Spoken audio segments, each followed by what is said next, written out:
Whatever the IRS said, like you owe us whatever the number is, $1,000. If you don't respond, even if you're right, you make them right by not responding.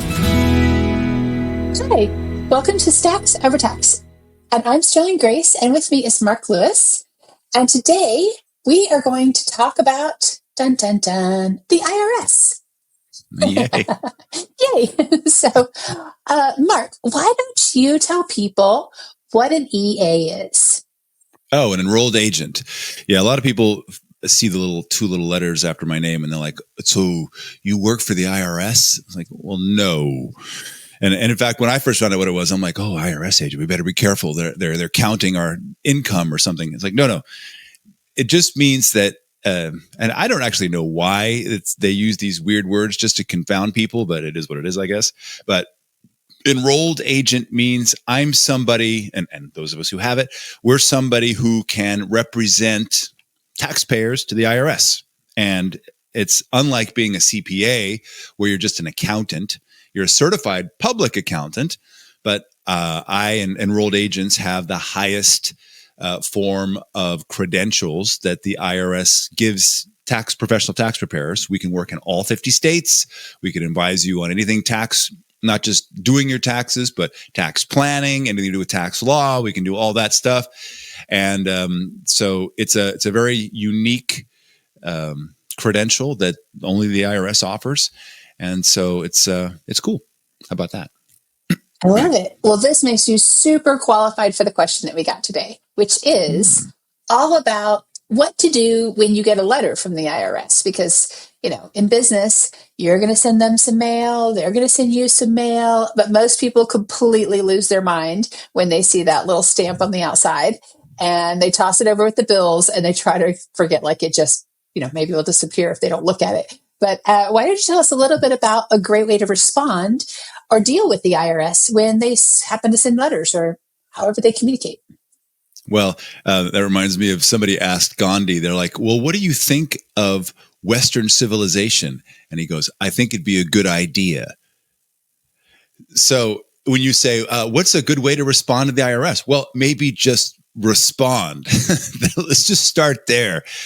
Because, as social slaves, as we all are, when you get a letter from the IRS, it's not usually a pretty, nice, we're so grateful for you kind of letter. It's usually somehow threatening feeling. In fact, you need to know that the IRS spends millions of dollars in psychologists just to draft letters that invoke the maximum fear response in taxpayers. Yeah, so that's tax dollars at work, isn't it? And you'll find the difference between being a taxpayer person and a business is that the business letters are a lot nicer than the ones that come to taxpayers. And we'll talk about in a future episode what the difference between a maker and a taker is. But there's definitely language in the IRS letters that has us go, oh, no, what do we do? Let's just not respond. And that's your fear response, the flight response. And a lot of people have flight over fight when it comes to IRS. And even if you're a fighter, when an IRS letter comes, most people tend to flight. And that is put your head in the ground and just hope it goes away, which is the worst possible thing to do or to not do. And we call that actually, it's called commercial dishonor. And it means that whatever the IRS said, like you owe us whatever the number is, $1,000. If you don't respond, even if you're right, you make them right by not responding. It's called non-performance. And if you have non-performance or non-response under administrative law, under the Uniform Commercial Code, if you don't respond to an offer, then whatever they said was true, that's true. And if you, in the court world, it's called a default judgment. If you don't show up, if a plaintiff sues you and serves you correctly, and there's a court date and you don't show up to represent your side, then the plaintiff automatically wins, even if they're completely wrong. Wow. So, yeah. That's terrible. So when you say respond, I mean, I'm going to call them, right? Like, am I going to call or send an email, or should I always send a letter? It's a really good question. Under commercial law, you tend to want to, not really required, but you tend to want to respond in the medium in which you received an offer. Now, how do you know what an offer is? Well, that's easy. You got it in the mail. If it came in the mail It doesn't matter if it's a threat, if it's a declaration, if it's a bill, if it's we're going to nuke your dog and eat your lunch. That's an offer. Even if it's threatening and says you're wrong and we're the IRS and we're going to do this to you, that is an offer. And the more you understand how to negotiate those offers, the better in life you tend to be, not just with the IRS, but with creditors, relationships, and all that other stuff. So if you get a letter and then you call them, that's kind of breaking that a little bit. Now, can you call them? Of course. And most of the time the letters say, please call us. Yeah, but don't do that. The only reason you should call the IRS, besides the fact you're going to be on hold forever. Yeah. So, and you're going to get somebody who all they do all day is answer the phone for the IRS from people who are calling on one of the worst days of their life. How would you like to have that job? You're an IRS agent and all you do is answer people. How dare you? That's my money. And you can't take my house and all these people and you didn't need it in my business. And what a horrible job. And by the way, if you want to have an unfair... Bad. Yeah, that's worse than dentist, and might be worse than the mortician. At least people don't necessarily talk back. So I hope your clients in the morgue aren't talking back. Otherwise, you're a really bad mortician. Just bonk on the head, maybe. But that's got to be the worst job. The worst. And if you want to have an unfair competitive advantage when you call the IRS, if you have to, that's when they answer and they get through their spiel and their badge number. You be so filled with gratitude and thankfulness. I always call them late at night. So if I have to, and so I'm like, oh, thank you so much for working late. I really appreciate it. I so appreciate your service, and thank you so much for taking the time to talk to me at them, because I know you're probably got a lot of people to talk to. That is not in their script. And if you can interrupt their expectation of how things are going, I've had such great results when I've had to, very rarely, call the IRS and be like the so thankful for their service, as if they were somebody who had just come back from war and had their leg sawed off or whatever. You're like, oh, thank you so much for making the ultimate sacrifice. Those people are making the ultimate sacrifice. They're sacrificing the only non-renewable resource on the planet, which is their time to deal with angry people. So thank you. So, but if you had a letter, even if the letter says call us, don't call them, respond with a letter. Now, some of you all have never actually even sent a letter. So you don't even know, well, there's stamps, right? Isn't that on there somewhere? For those of us in Gen X, you're like, really? People don't send letters? We worked with a marketing agency not too many weeks ago, and we did a video and we talked about sending letters. And he's like, so you actually send letters? I'm like, yeah, they sent you a letter, didn't they? He goes, oh yeah. So you use stamps? Yes, there is a postal service, still functional, not very solvent, but definitely functional. So if you get a letter from the IRS, you want to respond with the letter. Now, if you get a phone call from the IRS, 99 times out of 100, it's not from the IRS. It's from a scammer. The IRS is not going to call you unless you have a pre-existing appointment or something like this. They're going to send you a letter. That's the only thing that's legal. And they're certainly not sending a text. I've got the text. They're not going to send you no text. No. Now, if you pay your bill electronically, then you're going to get the text confirmations. That's different. But like to manage issues, they're going to send you a letter because there's a record. So you want to respond to a record. How soon should you respond? Like within 3 days. 3 days. Yeah, and I remember you told me to always get a receipt.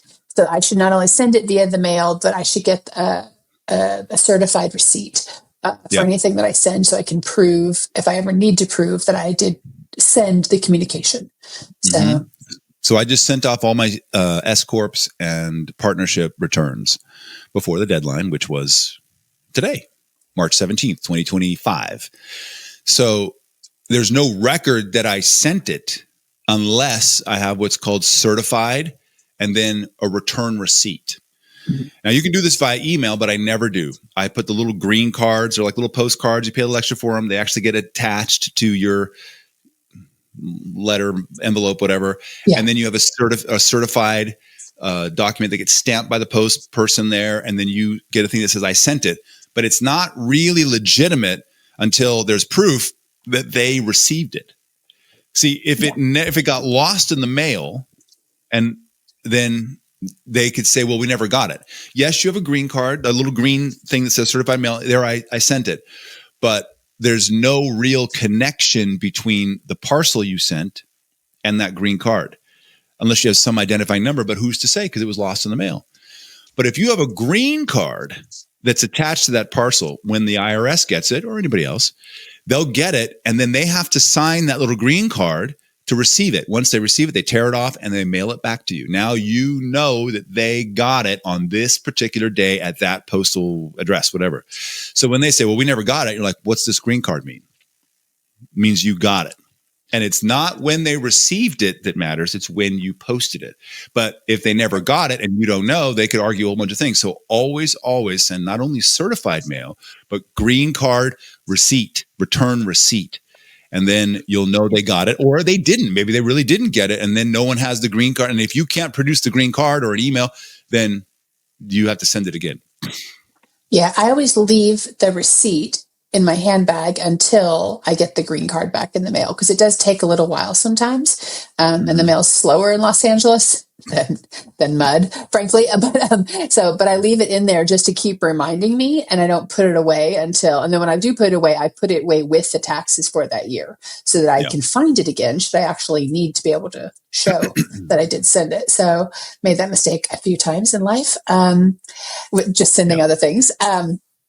But you mentioned something about just commerce in general, and I was wondering if maybe you wanted to talk about that, or wanted to talk about the fabulous new DOGE and see if you had the opinion about the new things happening in that part of the world. So, well, yeah, we can definitely talk about Doge, and I don't mean Dogecoin, although that's also something to talk about. Let's talk about commerce. Yeah, commerce. It's a weird one. We have a whole class on this. It's like 3.5 hours on commerce. Commerce is a very kind of secretive methodology for making sure that contracts are honored and that money and assets move in a way that everybody thinks they should. And we think of commerce, and unless you know what it is, you think, oh, well, that's just people doing business. Well, sort of, but it's much more than that. That's why we have things like commercial commerce, commercial honor, dishonor. And there's a procedure that we must follow, whether you're a business, whether you're a government agency, whether you're the IRS, whether you're us, civil, social slaves, that we have to follow these guidelines. And if we don't follow the guidelines, it doesn't matter how good of a negotiator you are. It doesn't matter how right you are in a position. You're going to be wrong. In court, there's commerce as well, but it's under court procedures and protocols. Courts have a very different kinds of situation where you have to manage certain things. But underneath even all of that is contract negotiation, offer, reoffer. And when you understand that what you're getting in the mail from the creditor or from the IRS that's coming to you is an offer, you can negotiate it as long as you maintain this appropriate protocols under commerce. Where are those codified? Simple. The Uniform Commercial Code. Uniform Commercial Code is huge. It's huge. I don't know that very many people are keeping that out on the coffee table as their light reading or their, Kindle vacation read. That thing is massive. It is. It's, I recommend everybody read through the Internal Revenue Code. It's not that hard to read, especially parts that matter to you. But the Uniform Commercial Code, it's really, really hard. And it's got so many definitions of words and things in there that you're like, well, by every third word, you're like, what is that? What is a holder in due course? What is a secured party creditor? What is, But once you ingest the definitions, all of a sudden you're like, wait a minute. If they don't respond in 14 days, then that means I don't have to pay them?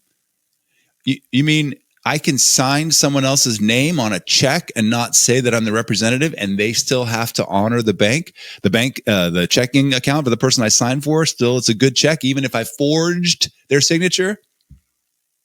I mean, there's so much gold in the Uniform Commercial Code that nobody wants to talk about because they don't want to teach us about it, because that's what really runs the whole country. Not every country. Some countries don't have that kind of code, but for us in the West, we definitely have some kind of a commercial, honorable codification, and it's the UCC for us. And the IRS is definitely subject to the UCC. It has its own Internal Revenue Code, but the Internal Revenue Code, the IRC, is kind of here, Title 26. And the Uniform Commercial Code is way up here, way more powerful. So one of the things that we like to suggest is that if the Internal Revenue Code or Internal Revenue Service sends you a letter, it'll be under the auspices, the jurisdiction of the IRC, the code. You can invoke a higher code, and then they have to come to your jurisdiction. And there's some really fun ways of doing that, so that you kind of force them into a way of responding that's not a part of their usual 30-day turnaround, which is what they'll say. But in fact, you can crank them down to 14 days, because as a citizen, you get to operate in all the codes if you want to. You can lower codes, the agro code, you can do a civil code, you can do all these other things. Typically, the code that we want to use when corresponding to the government is the my brain. Oh my goodness, what's it called? The administrative law.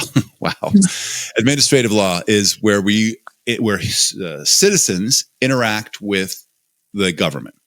Now, we really can't use administrative law with the IRS because the IRS isn't the government. It's something else, but it's okay. We've got UCC, and the IRC is not too bad. Anyway, that's what commerce is all about. And the more you understand how the procedures work when you get one of those letters, like I'll give you an example. So those millions of dollars that they spend on psychologists and all that, one of the little tricks that they'll put in your letters, and some of you might have a letter right in front of you that you got just even now. One of the tricks is they'll use the word may.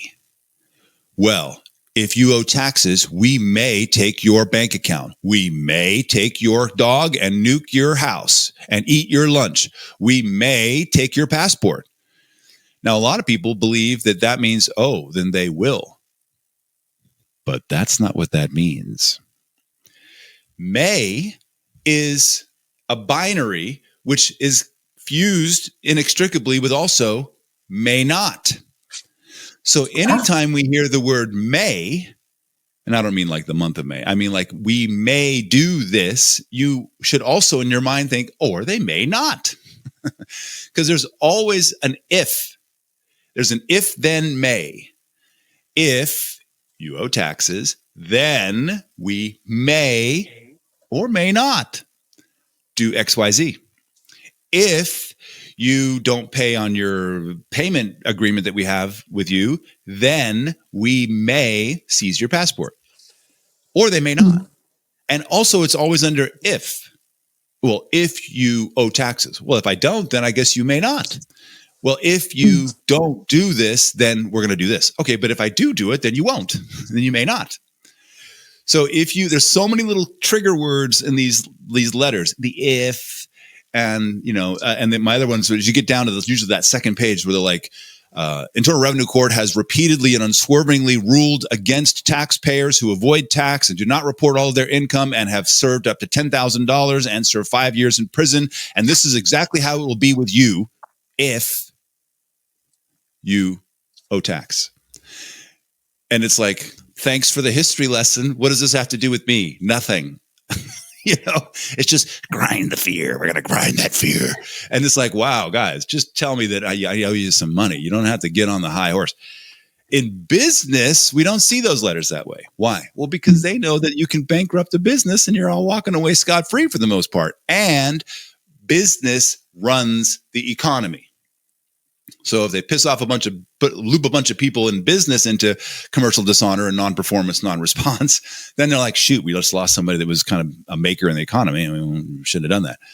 So the letters that you get for business are very, very, they're much nicer. Like, hi, hey, it's us. It's over here. It's Agent Smith over in, DC or Ogden or Austin. And we're going to send you some letters we think you might have been not reporting all your income, and we think you might want to, because the Internal Revenue Code might suggest you're supposed to. So take a look at the records you have. Let us know how it goes. Respond within 30 days or call. Don't call, right? And we'll take a review of what you've got there. That's how those letters tend to go. And you're like, they're so nice. So that's commerce, just kind of an overview. We're going to have to do like a episode on commerce that's in partnership with we have a product called the Lazarus Effect. It's, I think I mentioned, it's 3.5 hours if we go through all the stuff that matters about how to deal with commerce. Thanks so much for joining us today, Mark, and teaching us about the IRS. And I wanted to remind everyone, if you go out to our website at executivemoneystrategies.com, we have an executive wealth kit out there that will walk you through some really, really cool topics just like this and show you how to utilize them in your own business. And it's out there and it's for free. So just go out to the website, executivemoneystrategies.com. And until then, until we see you again, be wealthy. Bye, everybody.